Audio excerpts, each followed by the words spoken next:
To Ionia County, where 3 men and 1 woman now face federal charges accused of running a heroin ring there.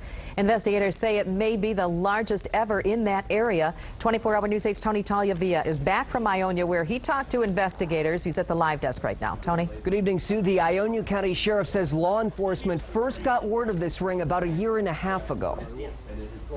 Well, we've been tracking them ever since. Investigators tell us dealers switched homes to hide what they were doing, but this home was the primary spot.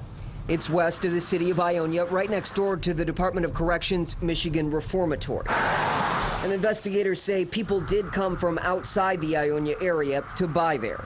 The Ionia County Sheriff says Andres Delgado was the ringleader. This Delgado, he was a primary drug supplier for Ionia and the Ionia area. He was hauling drugs back from Detroit on a fairly regular basis.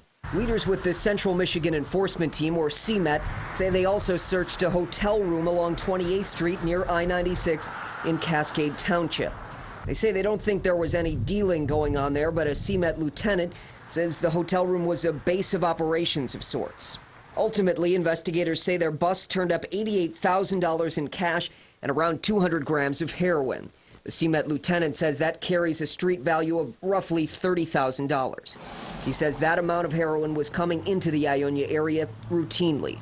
Now Delgado and Timothy Edwards, Ryan Stokes, and Danielle Lowry are all facing federal charges of conspiring to distribute 1 kilogram or more of heroin. I've been around a long time, and yeah, this was one of the bigger ones.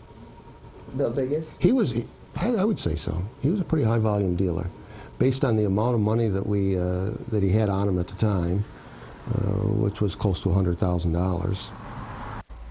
Delgado has already entered a plea of not guilty in this case. A lawyer representing Stokes tells us that his client is planning to do the same. Some of these defendants are due in federal court tomorrow. We'll let you know what happens. At the live desk, Tony Tagliavia, 24-hour News 8.